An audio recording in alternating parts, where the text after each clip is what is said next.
Hello guys, welcome back to the Beastie Room.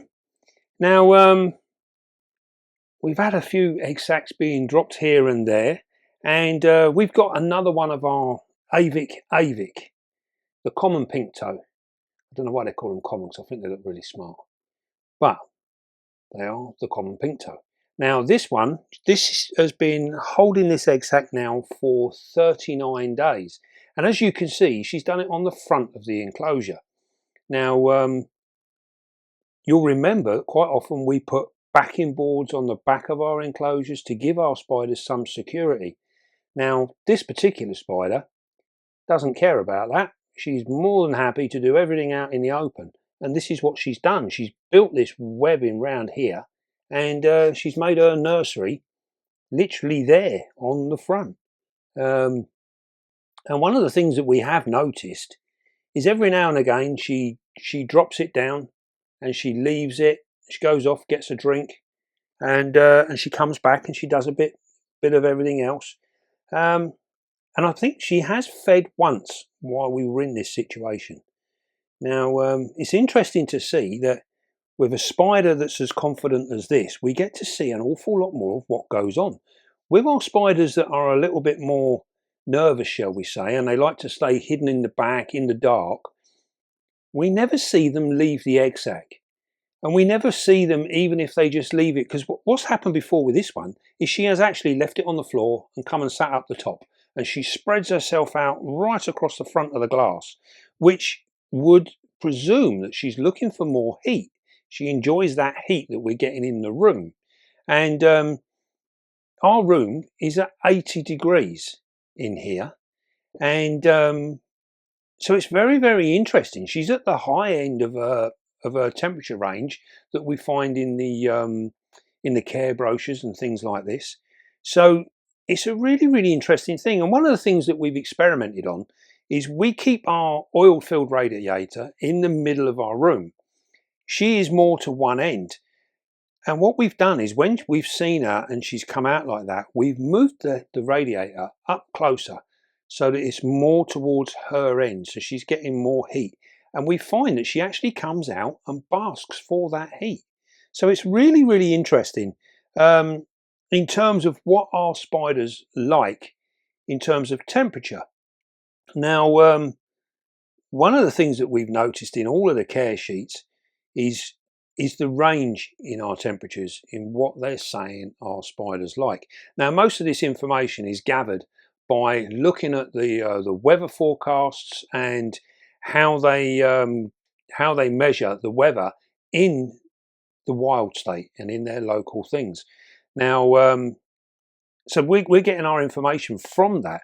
But one of the things we're noticing here in our room is we keep our spiders warmer than most people do, and yet a lot of our spiders are craving even more warmth and they want more heat.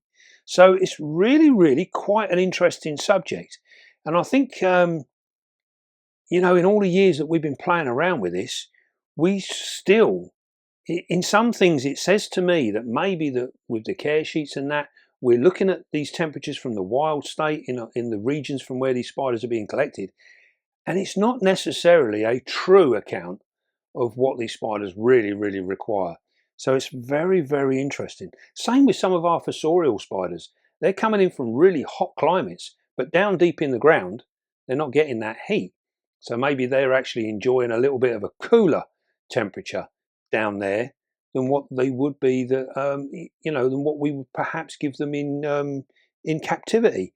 And this sort of begs the question that with our fossorial spiders, quite often we give them heat sources because they're coming in from these hot countries and they're down in the soil and that. And I think sometimes it's really the opposite of what we should be doing. I think it's something we're going to be playing around with over the next year or two and really try and work out what our spiders really do require. I think in some instances, I think we may just throw away the care sheet and just experiment and see where we go, because an awful lot of it doesn't add up. Now, if you're a beginner and you're new to the hobby, then these care sheets are invaluable. They really are a really, really helpful thing. If you're a little bit more experienced and you've been around a hobby a little bit more and you've played around a bit more and you're into your breeding and that, then I think we definitely need to be looking at some of these temperatures and different bits and pieces. Right, so what we're going to do now, this is an absolutely fabulous thing. If I turn this around, so you got the back but you're looking inside from up here, you can actually see what she's done. Look at this, she's built this lovely like dome inside here. This was all sealed with a lid, and then there's a second layer. We open that up, there's a second layer there. This is like a security layer, so should a predator get through this first bit, it's going to come up against this second door here. Really quite intricate. Nice and slowly does it. And then we can see down in there, you can see where she's actually right down in there, and that is where we are going to break through. I'm going to try and whip this egg sac away. She's been very dutiful with it for the whole time that she's had it. So we'll see now how is the best. We can either go through the side or through the top. I'm thinking actually maybe we'll try and go through the side. So we'll break this down. See how strong they are. The thicker the strands, you can see all the different strands in this webbing. It's incredible how they make it. All right, she's moved over now, so I think let's try and go through the top then. Such a beautiful spider. All right, what we're going to do, we're going to try and move her out of the way a little bit.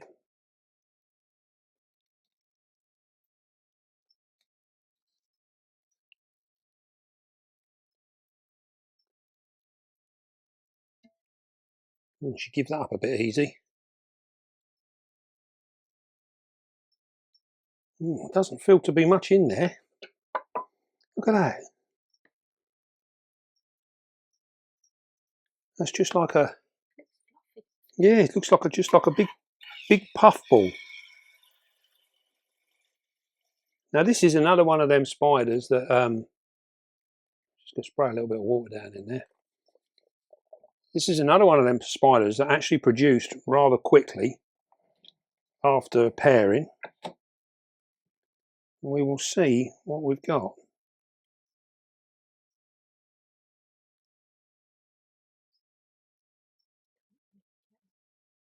That's it. Go right down. Zoom right in, you'll get focus.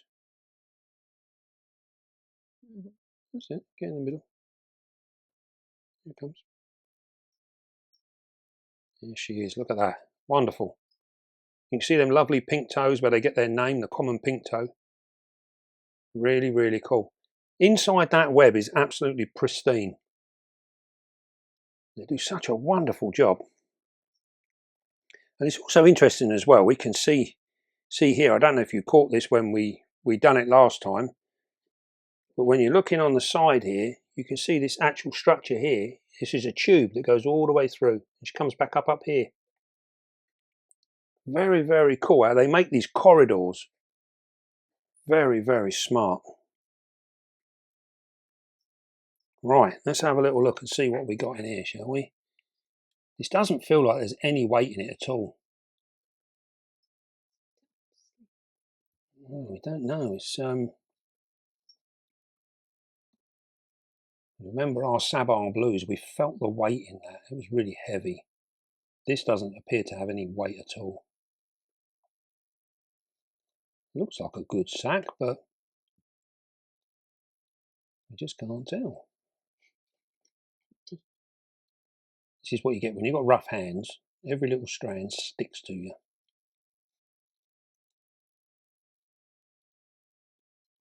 There's lots and lots of layers to this. Oh, blimey. How many layers is there? I think we might have something in there.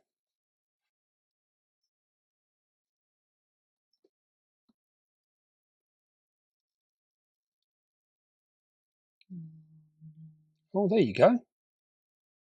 There they are.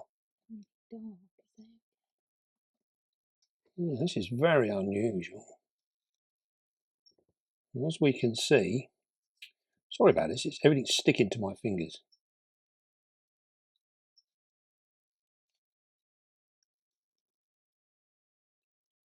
I think we've opened this up just in time, because it's looking like these could really do with being in a nursery pot and getting a bit of hydration. They don't seem to be.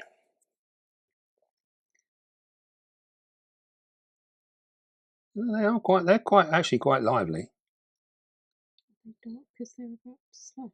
Yeah, they will be. Yeah, these have done one, and they got another slough to go. These are actually good eggs with legs.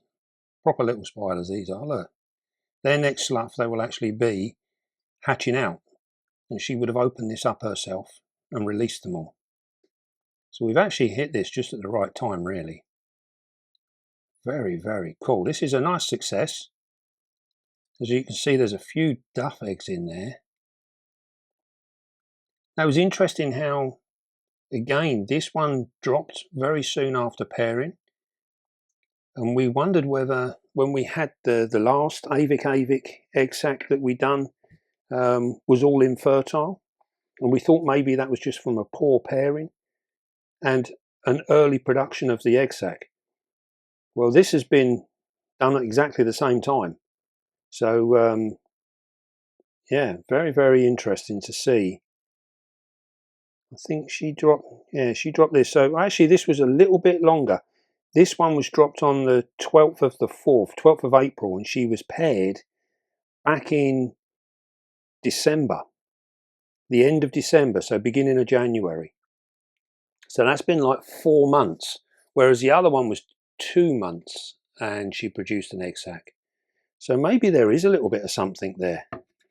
But that's really cool. I mean, that is so, so good. We've actually got viable youngsters there. So what we're going to do is we're going to tip them out into our pot.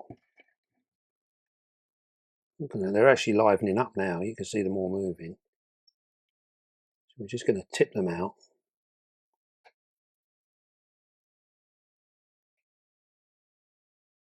And we can, by doing this, we can actually get to see a real account of what we've got.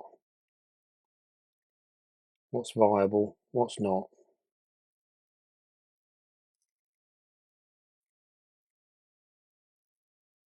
And even when they're like this, we will take out the obvious ones. Anything that we're not 100% sure of, we will leave in there and check it again in 24 hours.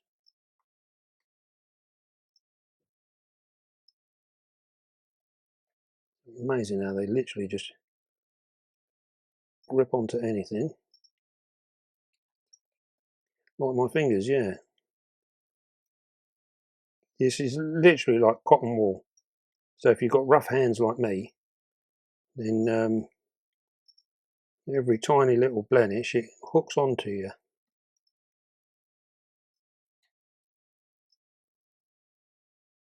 There we go.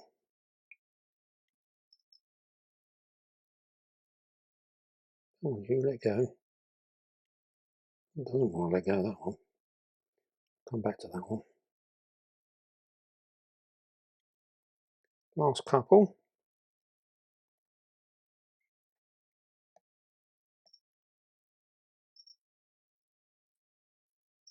It's looking like the vast majority of them are good.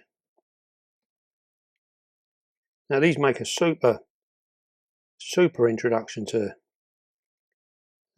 arboreal spiders. They're relatively easy to look after as well. Very, very simple. And their requirements are quite forgiving. So you've got a little bit of room there. You can make the odd mistake as long as it's not too catastrophic. Here we go. He's in. Look at that. Look, I just don't want to. Sticks to everything. Absolutely amazing. It's a lovely egg sac actually. Right. I'm just going to spread these around a little bit. You can see now they're all starting to move around. Now these will really, really benefit now from the humidity that they will get in this pot. So these are bad eggs. Now, luckily, none of these have actually gone bad, but they're not very off. They're very soft, so it wouldn't take much for them to turn. And these would have been infertile eggs.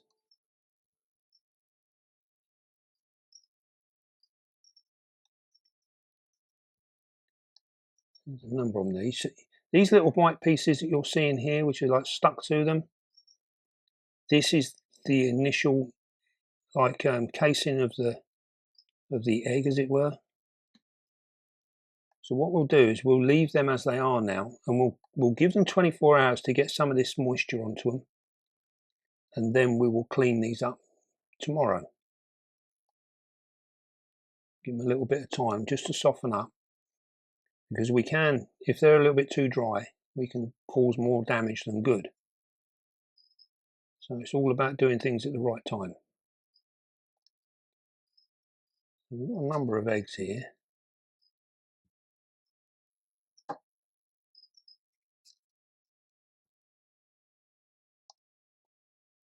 Overall, a very good sack.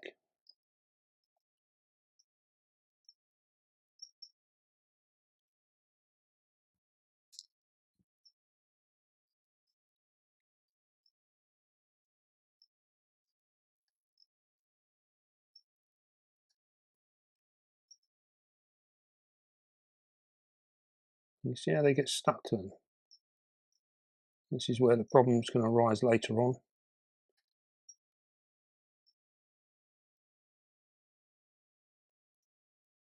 Right. Another one there.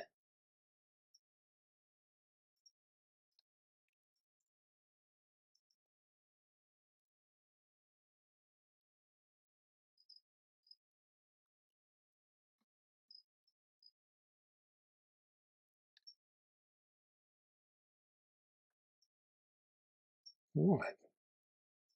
I think that will about do them for now. So that is really, really cool. What we'll do is we're going to spread them out a little bit so we can see what we do, and then we'll get our camera and we'll photograph it, and then we can get a number on how many we've got.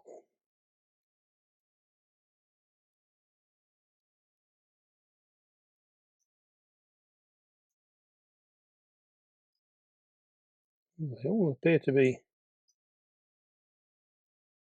oh no. Yeah, see, look, that one's just moving. To all intents and purposes, it looks like it's perished, but it is actually moving, you see. So we'll give that a little bit of time. We'll see what it does. Right, so we'll take a photograph.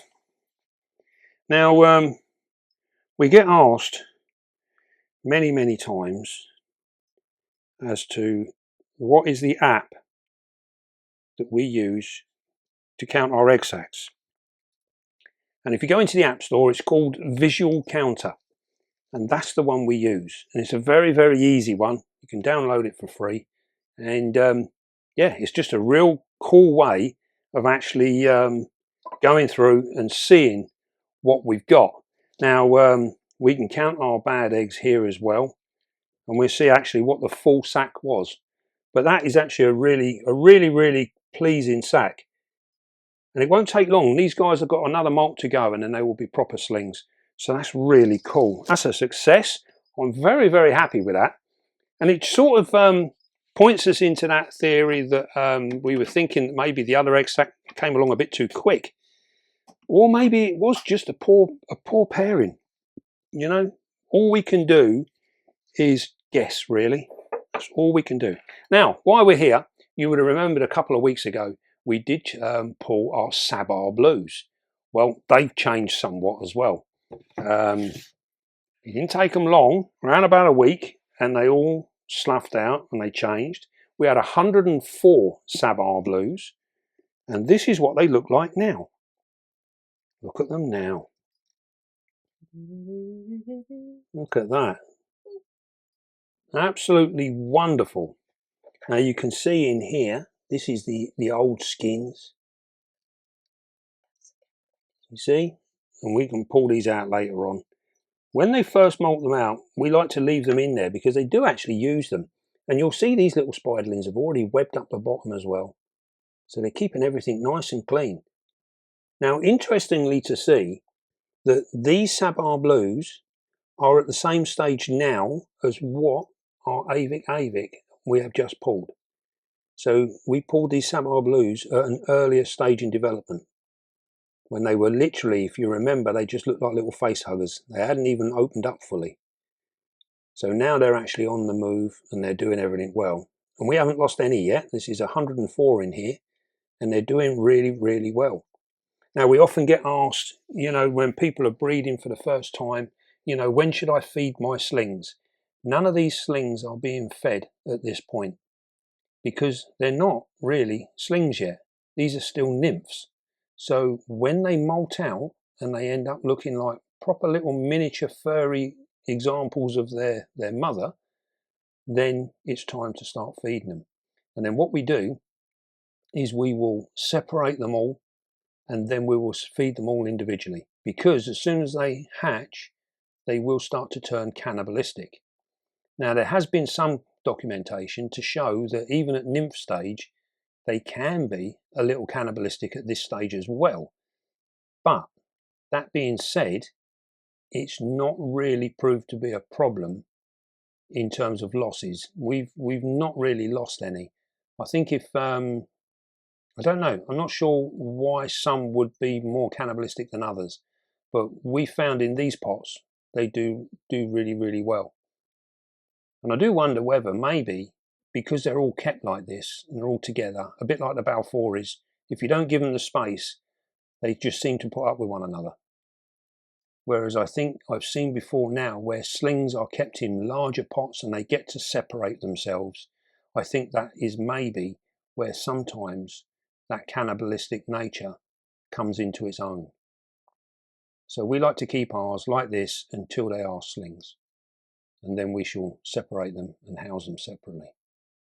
And also as well, once we've got them separately, we can monitor them perfectly and we know exactly what's going on.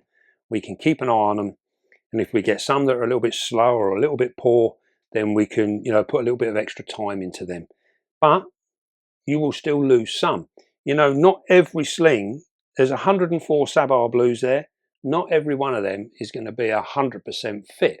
So in the wild state, these are the ones that would die off or get eaten by their larger siblings as they grow and mature out. You know, as they get bigger, they'll start hunting down the weaker ones within the vicinity.